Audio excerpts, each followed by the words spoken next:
Alright Pistons fans, so in today's video, we are going to be talking about another draft prospect that the Pistons should target, and that is JT Thor. JT Thor, the 19-year-old, the power forward prospect out of Auburn. At Auburn, most of the love and shine ended up going to Sharif Cooper, but most people overlooked JT Thor. I finally looked at some film on him, and I wanted to talk about him. So first, I'm going to hit you with the stats that he had at Auburn this season.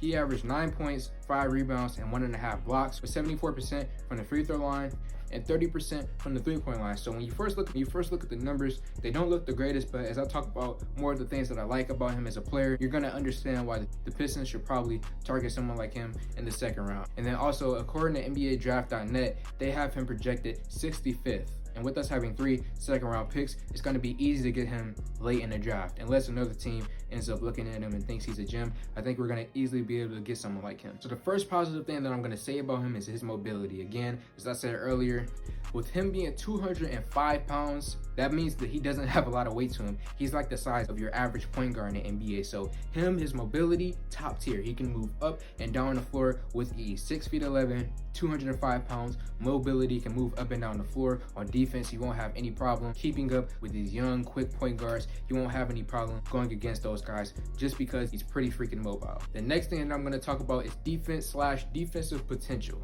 With a 7'1" wingspan, he can cover a lot of ground. When it comes to straight rim protection, he did pretty solid at college, and I believe that once he gets to the NBA with his length, he'll be able to do decent, because when he has to guard guys who can play the small forward position, the shooting guard position, and the point guard position, and the pick and roll situations, he has the length to keep up with these guys, and he has the speed to keep up with these guys. So on defense, I believe he'll be able to guard the perimeter pretty decently, and then inside the paint, I believe he can be a rim protector. Now there is some issues there, so we're going to talk about that later, but as a rim protector, I think he'll be decent.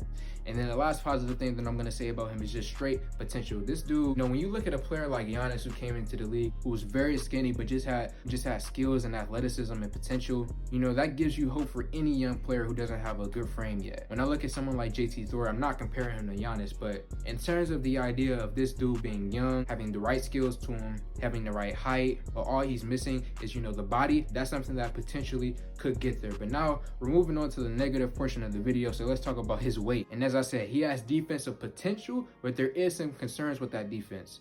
Because as of right now, 205 pounds, that is scary when it comes to going up against other NBA bigs. Because when you look at these other dudes who are like 240 plus pounds, how is someone like him going to be able to defend those guys in the post? All they have to do is post him up, back him down, and then yes, he does have the length, so he will be able to recover, but just in terms of getting back down in the post, that is very, very scary with him being 205 pounds. And also with him being a taller, lighter guy, there is some concerns with injury there. When you look at somebody like Bo from the draft a few years ago, that was another concern with him, another tall, lengthy guy who just didn't have the muscle mass. He had injury concerns, and with this guy, I do feel like eventually in the NBA, if he has a long career, I do think someone like him will have injury concerns if he doesn't get that weight up. The next thing that I'm going to say is that he's pretty raw right now, guys. It's going to take a few years for him to really get going in the NBA. I'm talking we're going to have to wait a good probably 4 years until he really gets going into the NBA, because his skill level isn't really there right now. He has some decent shooting ability, but in terms of his handle and passing, I would say that needs a lot of work right now.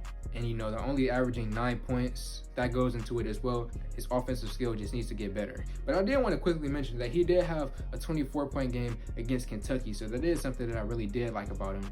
But overall, his offensive game just needs to get better, because he is pretty raw right now on offense. So yeah, man, that was JT Thor. I really liked looking at this man's film.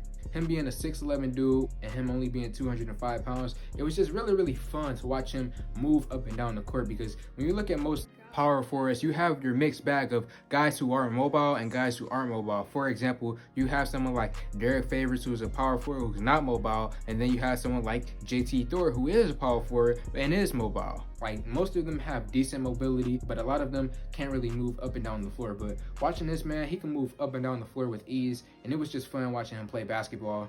Watching the blocks that he had, getting across each side of the corner and coming down and getting blocks against players. It was just very fun to watch. And then him with that length, just all in all, I really enjoyed my time watching him. It's just he's projected to go 65th in the draft. He's a pretty raw player on offense, and his weight is pretty low. So those are my concerns, but there are some positive things, as I mentioned in this video. Just he has so much potential. It's just that he's pretty raw right now. So if we pick him up with our latest pick in the second round, because we have 3 of them, if we use our last pick on someone like JT Thor, I will be happy with that, but not one of the earlier two. No, I don't believe we should target someone like him earlier in the second round. I believe later in the second round, you look at someone like JT Thor. So Pistons fans, let me know how y'all feel in the comment section below. Like this video, comment on this video, share this video. Thank y'all for 1K, and I'm out.